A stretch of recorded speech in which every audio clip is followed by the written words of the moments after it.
Quand on devient maman, je pense qu'on est toutes d'accord pour dire que notre identité est chamboulée et ça peut être très dur de retrouver notre rôle dans la société. On se sent souvent isolé, en manque de reconnaissance, jugé aussi quand on est à la maison. Et si on choisit de reprendre le travail, on a vraiment un sentiment de culpabilité énorme de laisser notre enfant, on se sent complètement déchiré. Alors pourquoi ? Qu'est-ce qui fait qu'on a tant de mal à nous sentir à notre juste place ? Et surtout, est-ce que le problème vient de nous ou de la société en elle-même ? Je me suis posé cette question des milliers de fois et aujourd'hui, je vais vous partager ce que j'ai compris. On va d'abord voir pourquoi tant de mamans se sentent seules et sous pression après l'accouchement. Ensuite, on va voir en quoi la société ne soutient pas les mamans. Et à la fin, je vais vous partager plein de conseils pour reprendre confiance en soi et retrouver sa vraie place de maman. Beaucoup de mamans disent qu'elles se sentent hyper isolées après l'accouchement, surtout une fois que le papa reprend le boulot. Moi, ça c'est pas quelque chose que j'ai ressenti, parce que j'ai eu la chance d'avoir un mari qui est resté 4 mois avec moi, qui a eu un congé paternité de 4 mois. On a aussi, je pense, beaucoup de pression sur notre physique, retrouver notre corps, perdre nos poids de grossesse, mais aussi, retrouver son efficacité, reprendre le travail vite, reprendre sa vie d'avant, en fait, rapidement. Il y a, je pense, une grosse pression sociale à ce niveau-là. Et puis, clairement, il y a peu de place pour le repos. C'est rare, malheureusement, qu'une maman qui vient d'accoucher soit vraiment soutenue, qu'elle ait de l'aide, beaucoup d'aide, etc., pour qu'elle puisse se reposer et vraiment prendre le temps d'être avec son bébé, de créer le lien bébé-maman, de chérir ce moment qui est sacré, en fait, dans la vie d'une femme et dans la vie d'un enfant. Et c'est un moment où notre société, elle nous autorise pas à justement ralentir. Faut que tout reprenne vite, que tout redevienne comme avant, etc.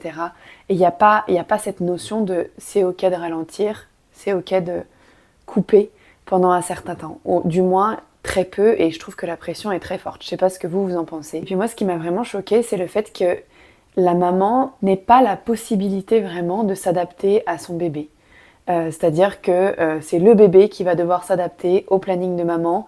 Faut que la sieste, ça soit de telle heure à telle heure pour que moi je puisse faire ça. Parce que soit je dois reprendre le travail, soit parce que j'ai des obligations, etc. Mais je trouve que c'est très difficile dans notre société de s'adapter au rythme de son bébé et que ce soit pas le contraire, en fait. Le bébé qui doit s'adapter au rythme de la maman. Alors attention, petit disclaimer, vraiment, en aucun cas mon discours il est là pour vous culpabiliser ou quoi que ce soit. C'est juste un constat que j'ai fait ces derniers mois en ayant eu mon premier enfant et en ayant aussi parlé à plein d'autres mamans et regardé un petit peu ce qui se passe autour de moi. Et juste pour vous donner quelques chiffres, en France maintenant, en 2025, une femme sur 5 est touchée de dépression postpartum. Alors la dépression postpartum, elle peut avoir plein de causes, mais clairement je pense que la chute hormonale, c'est juste, vous voyez, le petit déclencheur, on va dire, sur la mitraillette. Mais tout ce qui se passe derrière, par exemple, si quelqu'un tire sur je vais chercher la mitraillette, je vais tirer, etc. Tout ce qu'il y a en amont, en fait, du tir, joue un gros rôle, et je pense que tout ce que je vous ai cité avant peut être des potentielles raisons à cette dépression postpartum, mais il y en a évidemment plein d'autres. Donc juste moi je trouve ça super triste et j'ai du mal à sourire et être en mode wouhou et vous faire une vidéo en mode tout sourire parce que vraiment ça me touche et je trouve ça super triste. Et je me demande si vous aussi vous avez senti cette pression de je dois être comme avant, tout doit revenir comme avant. Alors qu'en fait, c'est demander l'impossible, que ce soit votre employeur, votre mari, vos amis, etc. On ne peut pas demander à une maman qui a donné la vie, qui est en postpartum, que tout soit comme avant, en fait. C'est une aberration. Donc est-ce que vous aussi, vous avez ressenti ça ? Ou est-ce que je suis la seule ? J'ai discuté avec plusieurs mamans, comme je le disais, et je pense ne pas être la seule. Mais dites-moi un peu si vous avez aussi senti ça. Déjà, je pense qu'un des problèmes fondamentaux en France, c'est que le congé maternité, il est trop court. Clairement, il est trop court. Moi, je pense qu'un bébé, il a besoin d'être avec sa maman au moins la première année, non-stop. Notre société, clairement, elle n'est pas centrée sur la famille. Une maman qui reste avec son enfant pendant 1 an, ça va faire une société meilleure. Ça va faire un enfant qui est plus épanoui, ça va faire un enfant qui est plus serein, qui est juste mieux dans ses baskets, en fait, parce qu'il a eu tout l'amour, le réconfort, le soutien de sa maman pendant cette première année de vie. Et malheureusement, ça en France, c'est ça devient très difficile. C'est possible de le faire en faisant des sacrifices, etc., financiers et tout ça, mais ça devrait pas en fait, ça devrait être la base si la société avait mis la famille au centre, parce qu'on sait très bien, tout le monde sait, maintenant voilà, il y a des psychologues, des psychiatres, etc., on sait très bien l'importance de cette première année sur le cerveau, le développement des enfants, et si on pouvait lâcher la grappe aux mamans et leur dire voilà, bon, si vous voulez reprendre le travail, bah, reprenez le travail, mais si vous voulez rester avec vos enfants, que vous en ayez la possibilité, quoi, vraiment. Et d'ailleurs ça, plein d'autres pays l'ont compris, comme je vous le mets dans la petite slide juste ici. Comme je vous le disais tout à l'heure, le cœur, le corps d'une maman, après avoir accouché ou en postpartum, une maman, ça a besoin de repos, ça a besoin de soutien, ça a besoin d'amour pour pouvoir donner aussi à son enfant. Vous voyez, il faut que la maman, elle soit nourrie pour qu'elle ait la possibilité de nourrir son enfant. Et le modèle actuel, il valorise pas ça. Comme je le disais tout à l'heure, il valorise la reprise du travail rapidement, le fait d'être mince, le fait d'avoir une vie sociale comme avant, etc. Et résultat, les mamans sentent une pression énorme au lieu de se sentir soutenues. Ensuite, un autre point hyper important, je pense, c'est qu'avant, les mamans, elles étaient soutenues. Pendant des milliers d'années, les mamans, elles étaient entourées par la famille, par les tantes, par les voisines, par les grands-mères, vous voyez, et on n'élevait pas un enfant seul. Voilà, il y avait plein de monde autour. Donc maintenant, c'est super chouette et ça donne super envie et c'est alléchant. Et moi-même, j'ai fait ce choix-là. On vit dans un monde où on peut voyager facilement, où on peut vivre loin de sa famille. C'est mon cas, je vis même pas en France, je vis même pas dans le pays où ma famille est. Et c'est super pour notre carrière, c'est super parce qu'on découvre plein de choses, etc. Mais au niveau de la maternité, c'est une cata. C'est une cata parce qu'on se retrouve hyper seul. Bon, moi j'ai la chance, je suis là où mon mari est né, donc on a toute la famille du côté de mon mari. Mais si vous voulez, ce manque de communauté, de soutien dans la famille, avec le voisinage, etc. d'aujourd'hui, fait que ça devient compliqué en fait. La société, elle est tellement individualisée qu'on est tous sur notre petite famille, concentrés sur son petit truc, mais en fait, on oublie que sans les autres, on n'est rien et que on a besoin d'aide en fait. Et ensuite, un autre point que moi je trouve un peu aberrant et qui semble être indispensable, c'est d'avoir de meilleurs soins postpartum. Je trouve que les soins postpartum, ils sont vraiment bien trop minimisés en fait. Alors oui, on a quelques rendez-vous médicaux, etc. après l'accouchement pour vérifier si physiquement c'est ok, si la plaie s'est bien refermée, pour que notre périnée se remuscle, etc., etc. Mais il y a très peu de suivi global en fait. Quand je dis suivi global, je parle d'un suivi émotionnel, je parle d'un suivi hormonal, un suivi nutritionnel, un suivi spirituel. Enfin, vous voyez, tout ça, c'est... Si on le fait, il faut vraiment aller avec ses propres moyens, essayer d'aller voir quelqu'un, demander une prise de sang complète pour savoir où on en est au niveau de nos vitamines, est-ce qu'il y a des carences qui vont faire qu'on va être épuisé. Enfin, d'avoir un suivi global, ça devrait être la base en fait. En plus, on sait que le postpartum, c'est quand même un moment d'une vulnérabilité énorme. Enfin, je veux dire que ce soit sur le plan physique, psychique, émotionnel, etc. C'est un moment où on est très fragile et on a besoin justement d'avoir ce soutien en fait, ce soutien global. Ensuite, selon moi, il y a un gros problème au niveau de l'invisibilisation de la maternité réelle. C'est-à-dire que sur les réseaux sociaux, on voit quand même beaucoup de mamans qui mettent leur bébé, qui s'endorment, le bébé s'endort en 2 secondes, dans son lit tout seul, etc. La maman a l'air au top, le bébé est au top. Et en fait, ça, c'est pas la réalité. C'est pas la réalité.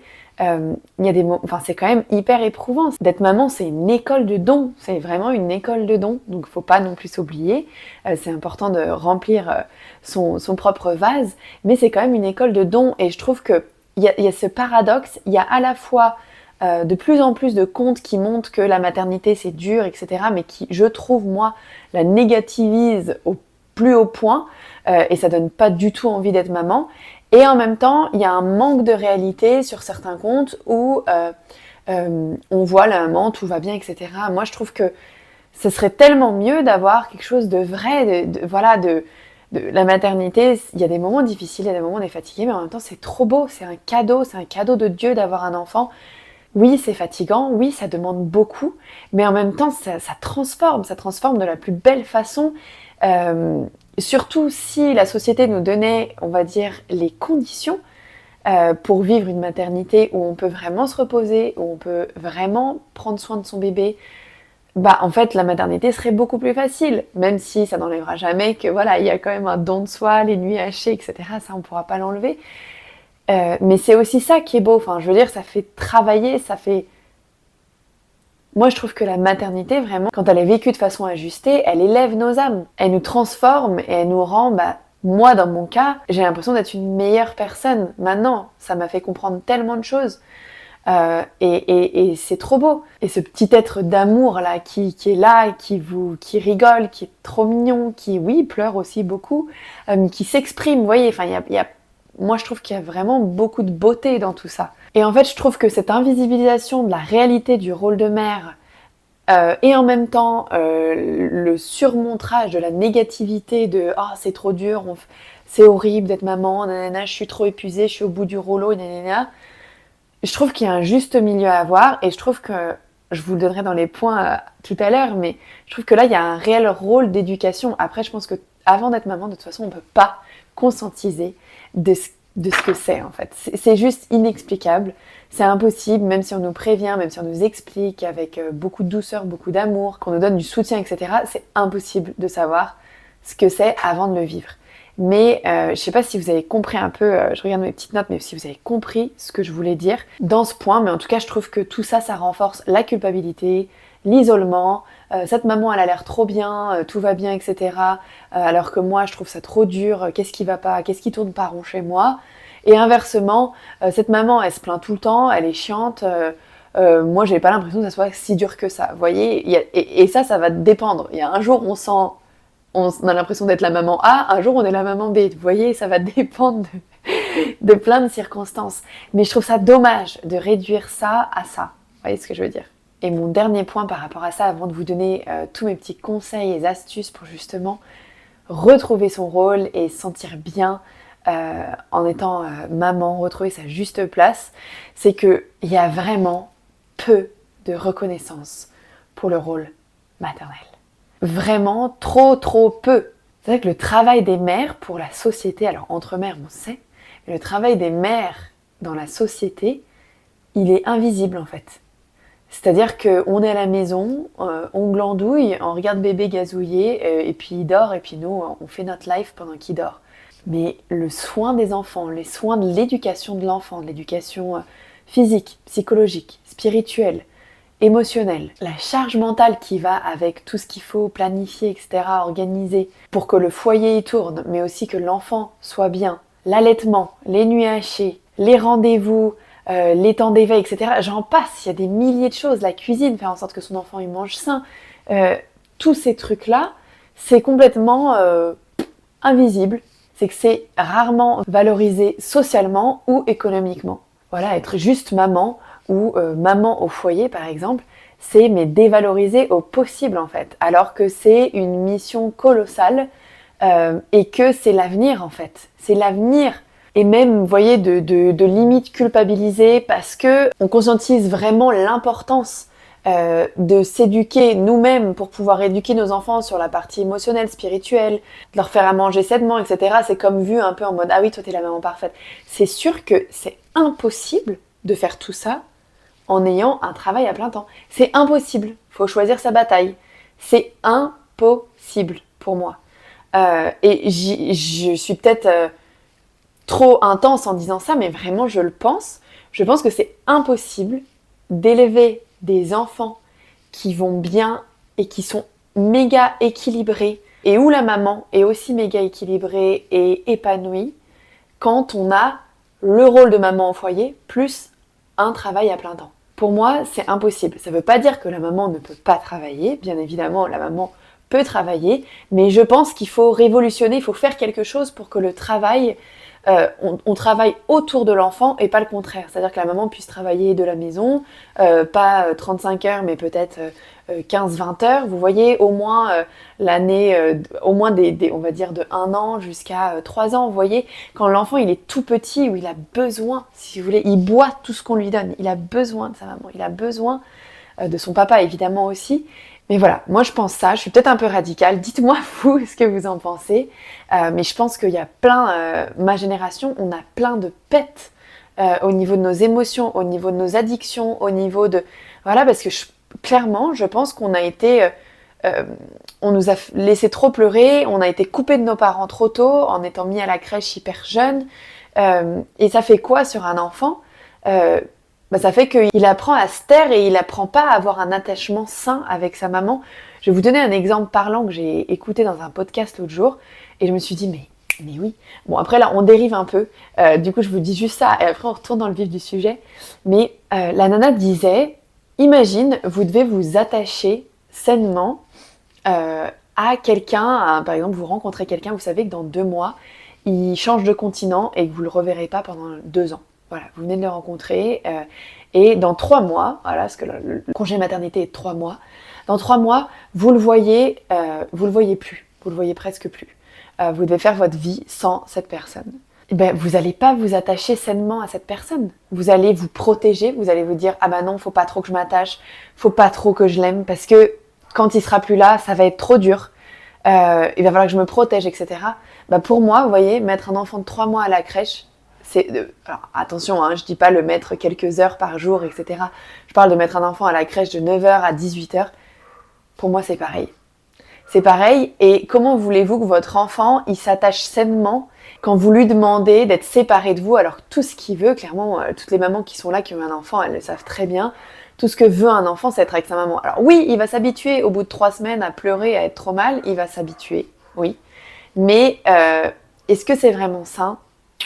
Il y a des études qui commencent à montrer que pas trop, voilà. Après, encore une fois, là c'est mon parti pris et vous avez le droit d'être pas d'accord ou de me challenger, de me dire en commentaire ce que vous pensez. Mais du coup, voilà, en tout cas, selon moi, les points qui font que la société, voilà, elle est vraiment trop centrée sur la performance, elle est trop centrée sur la productivité et elle a complètement oublié de mettre la famille au centre. Donc maintenant, ça suffit de se plaindre, voilà. Mais je pense que c'est quand même important de dire ces choses. Je vais vous donner maintenant les clés et les choses concrètes que vous pouvez mettre en place pour retrouver votre rôle de maman et vous sentir plus épanouie. Je pense que la première chose déjà, c'est de changer le collectif et parler. Vous voyez, nous, là, on est une génération où on peut parler, il y a les réseaux sociaux, voilà. On peut faire changer les choses. Donc déjà, essayez de parler autour de ça, voyez, partager cette vidéo, parlez-en autour de vous. Je pense que c'est hyper important et c'est une des premières étapes, c'est que ça soit conscientisé par la société. Et en plus, en France, on est quand même fort pour se rebeller, pour dire quand quelque chose ne va pas. Alors, ils nous écoutent pas toujours là-haut, ça c'est clair, mais déjà, voilà. Je trouve normaliser tout ça, parce que je trouve qu'on est encore au tout début, personne n'ose trop dire les choses, et donc du coup, je pense qu'il y a vraiment quelque chose à faire là-dessus, et du coup, demander à ce que le congé maternité soit plus long. Bordel, 3 mois, c'est pas possible, voilà, pas possible.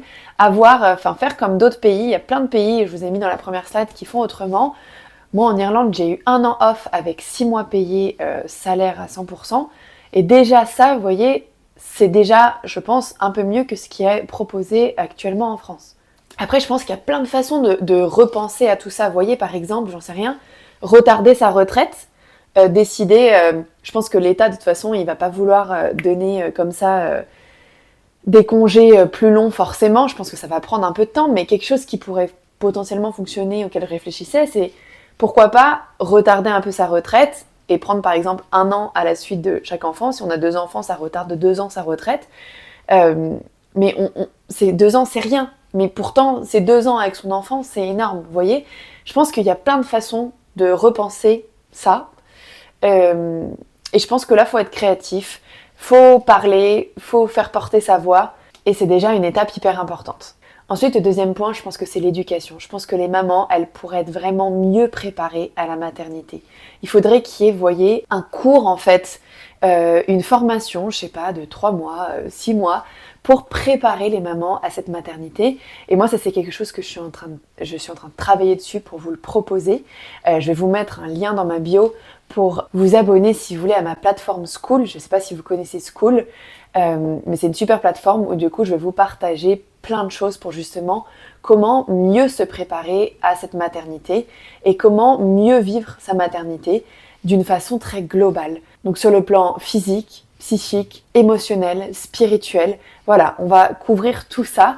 Donc si c'est quelque chose qui vous intéresse, n'hésitez pas à cliquer sur le petit lien et vous abonner. Pour l'instant, il n'y a pas grand-chose, mais ça va arriver. Ensuite, un autre point qui est pour moi hyper important, c'est de refaire le point sur sa carrière. On est tellement chamboulé au niveau de notre identité, au niveau du temps qu'on peut mettre à notre boulot, etc. quand on devient maman, que je pense que c'est essentiel de refaire un point. Je vous mettrai en barre d'infos une de mes amies, Pauline, qui fait ça. Et je pense que c'est hyper important. N'hésitez pas à la contacter si vous avez envie justement de refaire le point sur où vous en êtes. Vos envies, vos ambitions, comment vous pouvez faire en sorte et créer un boulot ou avoir un boulot qui correspond à votre nouvelle vie de maman. Il y a plein de choses qui peuvent être faites et moi personnellement je l'ai fait, ça m'a énormément aidé et je pense que c'est hyper important de refaire le point sur nos priorités, sur combien de temps on va avoir à accorder à notre travail, combien de temps à notre famille, etc. Je pense que c'est hyper important. L'autre point, j'en ai parlé un petit peu tout à l'heure, mais c'est vraiment d'avoir du soutien autour de vous, que ce soit votre famille, vos amis, vos voisins, avoir du soutien. Et s'il vous plaît, ici, les gens qui regardent la vidéo, les mamans qui sont passées par là, vous voyez, en Irlande, j'ai été très touchée par ça. Tous mes voisins, etc., ils m'apportaient des plats devant ma porte, ils m'apportaient des petits cadeaux pour le bébé, des cadeaux pour moi.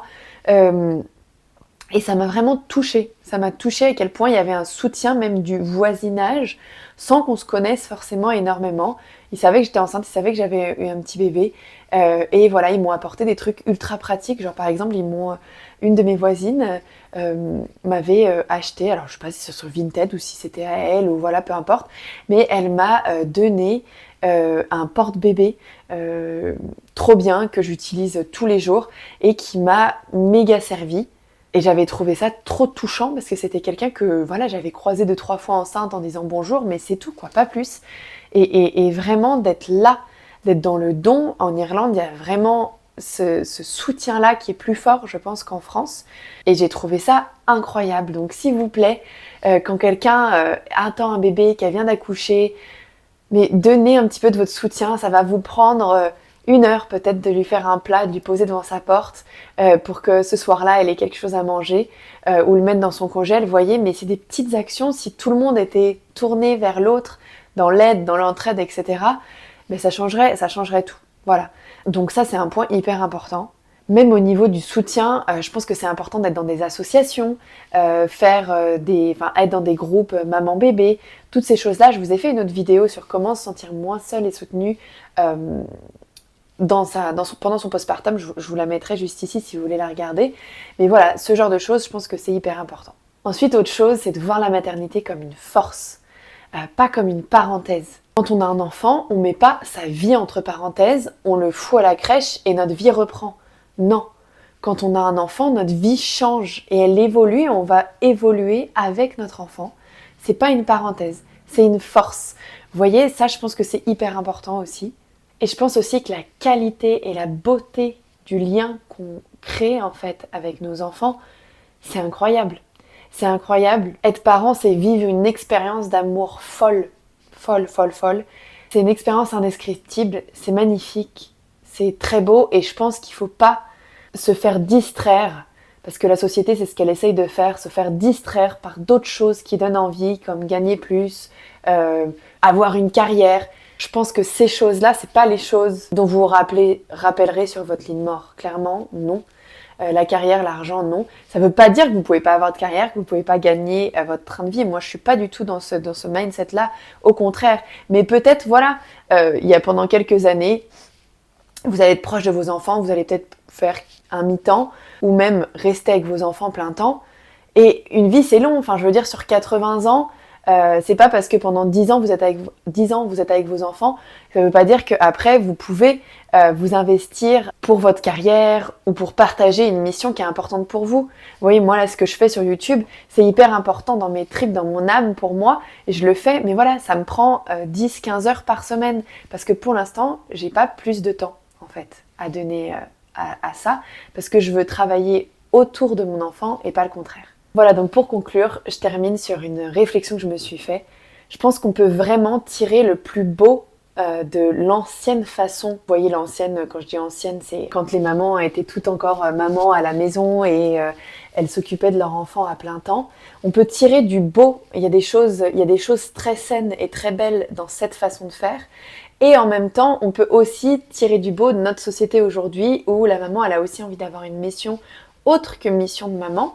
Ça, je peux l'entendre, je peux le comprendre. Et on peut créer quelque chose de nouveau où voilà, il y a un équilibre. On peut pas tout avoir, on peut pas avoir l'argent du beurre, le beurre et le cul de la crémière, comme on dit. Mais pourquoi pas créer quelque chose qui est plus ajusté, qui fonctionne, où voilà, la maman peut travailler 10-15 heures par exemple. Là, je vous parle des premières années des enfants, évidemment, hein, jusqu'à ce qu'ils aient 3 ans, parce que je pense que c'est les premières années essentielles. Bah pourquoi peut-être ne pas travailler du tout la première année et sur la deuxième et la troisième année, reprendre par exemple un mi-temps. Et voilà, créer une nouvelle façon d'être maman qui est plus alignée, qui est plus douce, etc. Je pense que la société va pas faire changer les choses comme ça, donc c'est à nous, les mamans, de commencer à parler de tout ça. Et je pense que le féminisme, malheureusement, nous a un petit peu coincé dans un truc où du coup on est obligé de travailler comme les hommes travaillaient avant, alors que ce rythme en fait de travail où on n'est pas à la maison, on est dans un office, etc. Ça a été fait pour les hommes, mais ça n'a pas été fait pour les femmes en fait. Et une femme, même sans avoir d'enfant, avec juste son cycle hormonal, etc., pour moi, n'est pas censée travailler dans ces conditions-là. Je vous ai partagé un petit peu mes idées et mes plans d'action pour justement qu'on retrouve sa place en tant que maman. Dites-moi, vous, si vous avez d'autres idées, d'autres choses que vous avez mis en place. Je serais heureuse de discuter avec vous. Je vous fais des gros bisous et je vous laisse avec plein de jolis versets qui, moi, m'ont accompagnée pendant ma maternité. Voilà. Ciao, ciao, plein d'amour. N'hésitez pas à rejoindre ma petite communauté sur Skool si vous voulez plus d'infos, d'accompagnement, etc. Et on se retrouve pour une prochaine vidéo. Ciao, ciao!